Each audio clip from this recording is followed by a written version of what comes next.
Hello everyone, you are welcome back to my channel. Thank you for standing by. Today I'm preparing cabbage with bitter soup. That's vegetable soup with TZ. It's a delicacy in the north. So our ingredients are listed on the screen. So I went ahead and prepped my cabbage and put in a pot on fire.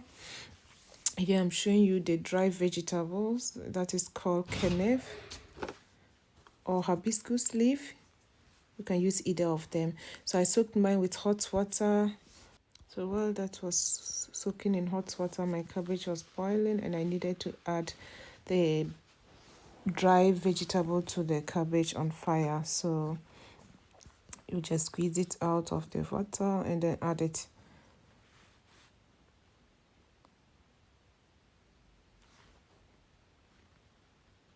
Then you stir to combine. Here I am using eye boiling measurement, please. I'm not used to cooking with measurement except it's baking. So we go ahead and prepare our tomatoes and garlic, pepper, and the rest of the ingredients. So as you see, I am blending it with my earthenware bowl. In goes the pepper and tomatoes to blend. Then I'll add my garlic. After I finish blending, I put it in a bowl and put aside. My cabbage and bitter on fire was doing so well, so I checked it and it was on point. Normally, I want the dry vegetable, that is the bitter, to overpower the cabbage a bit.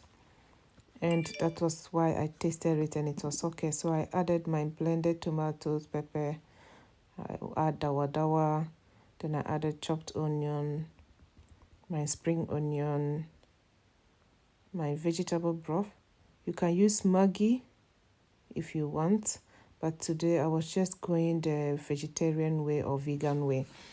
You can also use meat. It goes well with meat. Here I'm adding salt to taste. So this is a food mostly eaten in the northern part of Ghana, especially where I come from, Upper East region.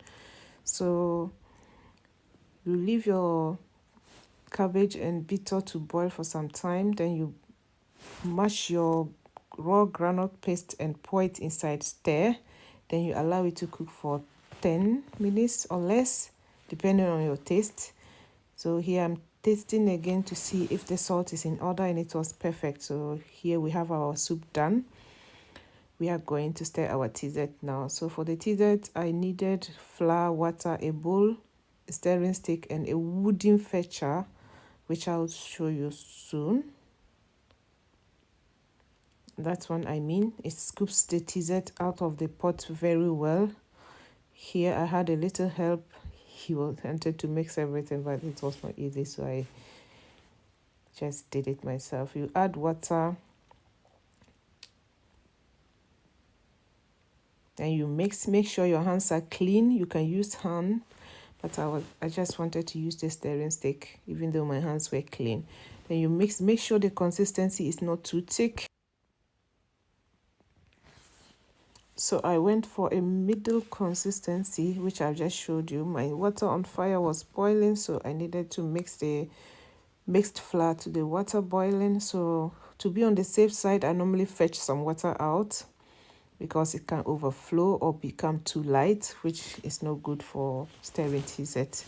So here I had the consistency I wanted. You let it boil. After you get the consistency you want, you let it boil for some time. Then you fetch the amount of porridge needed out and leave some in the pot.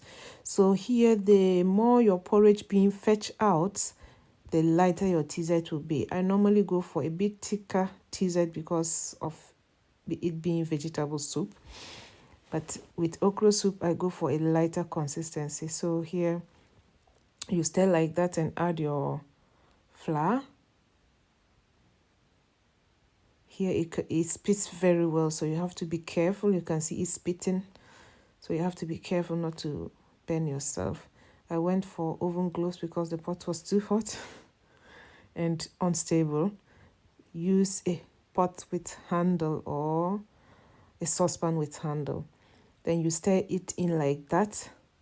Here you need mussels, more like kind of banku style, to mash it to the pot so that the lumps in it will crash or you get smoother TZ.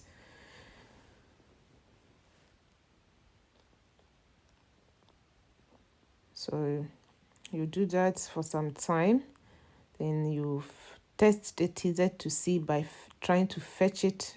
If it doesn't stick to your fingers, then it is good to go. Then you can start to add your porridge that you fetched out. So here I'm doing the testing. It doesn't stick. Then I added my first batch of the fetch out porridge. Then you stir in that one. Now while stirring in that one, you would like to be slow or a bit careful.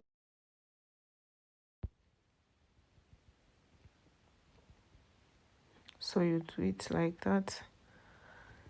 It's a lot of work here. You need strength or muscles to do that. And I went for the wrong pot on this day, but still it came out very nice. Here I'm adding my second batch of the fetch out porridge. Then I mixed that one too in again.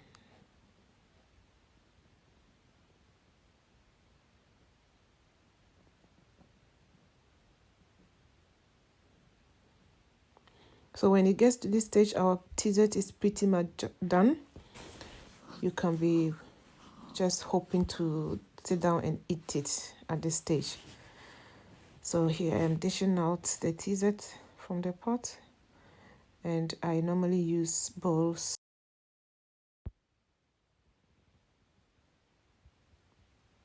So here I'm showing you shea butter. That is what I have in my hand now. I'm scooping some out.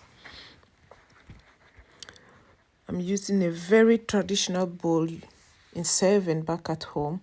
So this is almost made like the earthenware bowl.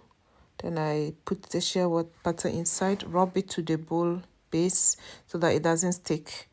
Then I fetch some of the TZ and put inside. So the rest of the TZ, I just literally dish it out in other bowls that we'll use within the next minutes or days.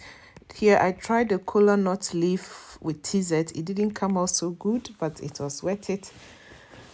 So it is serving time. Our food is done. So locally, this is how you do it. You pick the TZ from the small bowl and put into the big one. Then you fetch your soup out and then you enjoy. Thank you so much for watching. Please share this video.